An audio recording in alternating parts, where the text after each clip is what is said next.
Did Marvel seriously just ruin their biggest surprises? They did this live stream of the Avengers Doomsday cast and it announced a lot of the cast, and while it was fun and it was exciting, it did two things incredibly well. One, it ruined some amazing cameos that we would have loved to see as a surprise in the movie, and two, kind of revealed some implications of their upcoming movies, The Thunderbolts and The Fantastic Four First Steps. So, what's there left to be excited about? Let's talk about it. The first thing we gotta talk about is the Thunderbolts. This movie comes out in about a month, and with this cast announcement of Avengers Doomsday, we got to see that the majority, and I mean the majority of who make up the Thunderbolts are in Avengers Doomsday. So what does that mean? Well, it means that whatever happens in Thunderbolts, as dire as the situation may seem, if this character may not live through this, it doesn't matter. We know what's gonna happen. We know that at the end of the Thunderbolts, everyone except, so far, based on the cast reveal, everyone except for Taskmaster is gonna make it through Thunderbolts, even Bob. And so before this, Thunderbolts really felt like a movie that had consequences where any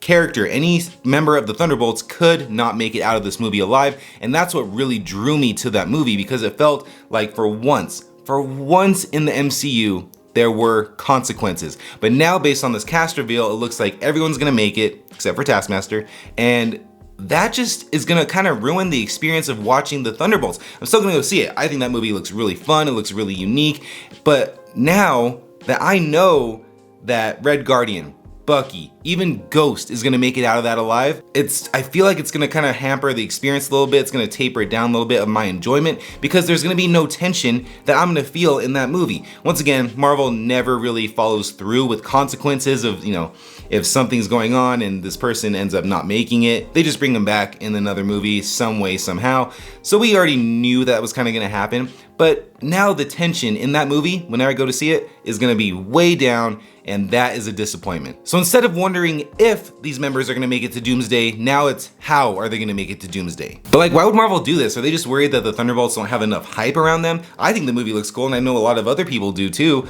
and that's not gonna stop me from going to see it. But now that I know that the majority of the cast is gonna make it, I'm gonna go into that movie, and whatever's going on, it's just gonna feel a lot less engaging. Next up is Fantastic Four First Steps, and that's the same issues that we talked about with the Thunderbolts.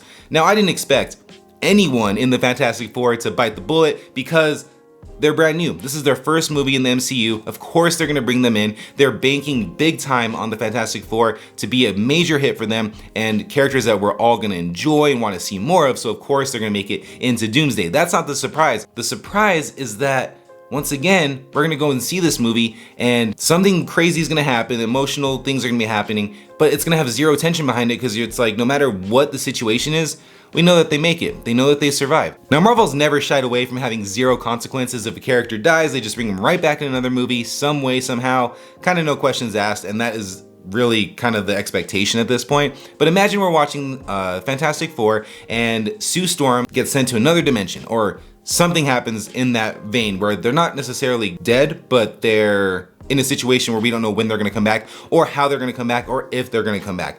But then in Avengers Doomsday, they show up again some way, somehow, and that's how we get them back. But now we know that they're all in there.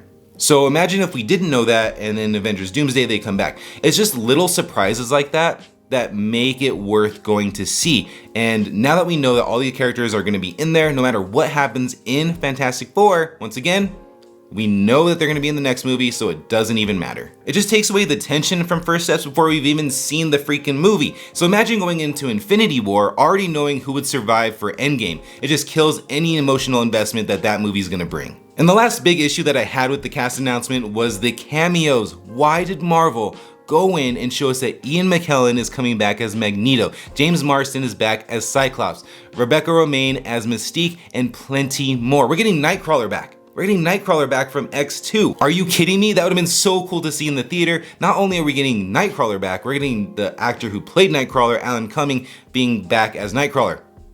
That's amazing. I wish I would have seen that in the movie, or at least the trailer. What do you think? Let me know in the comments. What do you feel about this cast reveal? Did it do anything for you? Did it ruin the movie-going experience of this year's Marvel movies? Or would you rather have seen these cameos that they're revealing in the actual trailer or movie? Let me know in the comments. And I know that we're all expecting cameos in Marvel movies at this point. First, it was just Is Thor gonna make an appearance in this movie? Is Spider-Man gonna jump over here? But now, because of the multiverse, now we're expecting these characters that we grew up with for so long, 20 years ago, 15 years ago, whatever it is, to make an appearance. And now that we know that they're in Avengers Doomsday, those are surprises that we cannot get back. Marvel has been riding the nostalgia train so freaking hard with the multiverse, and at this point it's starting to feel less exciting and just more predictable. Of course we're expecting to see characters show up in this movie, but I think the excitement level would have been off the charts if we would have seen this in the trailers, in the actual movie. And I understand that maybe the X-Men, these X-Men are playing a big role as far as the story goes, and I get that. If that's the case,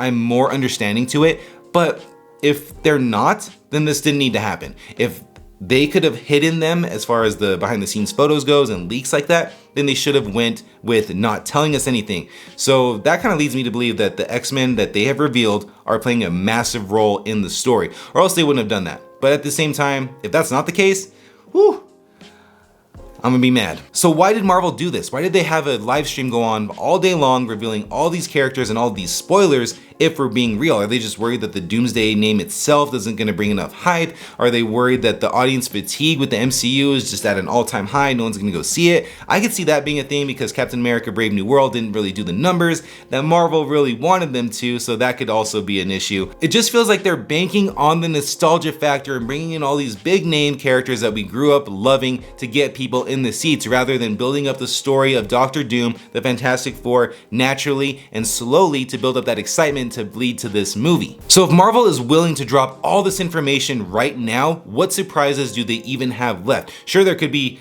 unexpected cameos. I'm sure there's a lot more cameos, but the biggest ones have already been spoiled. At least, I mean, can you think of another character, another actor, whoever it may be, that would top what they've done so far? I'm sure you can come up with one or two, but chances are at this point that they're gonna reveal it to us before the trailer even gets here. What happened to the days when Marvel shocked us like Spider-Man in Civil War or J.K. Simmons' return as J. Jonah Jameson? You all remember seeing that?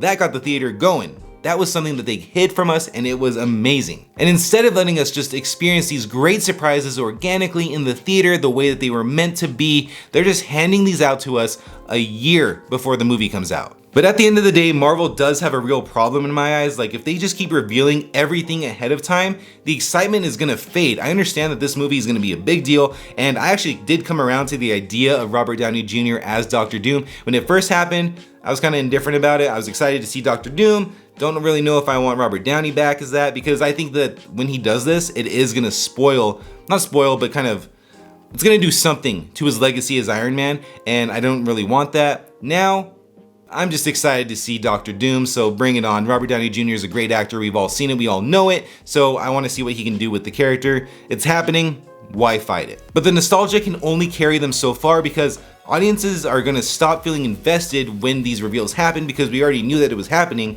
months in advance. But do you think that Marvel made a big mistake revealing so much ahead of time, or are you just as hyped for Doomsday as you were before this announcement? Let me know in the comments. Thank you for watching, and if you enjoyed the video, check out this video where I compare the futures of Marvel and DC. Go and check it out, and I will see you in that video.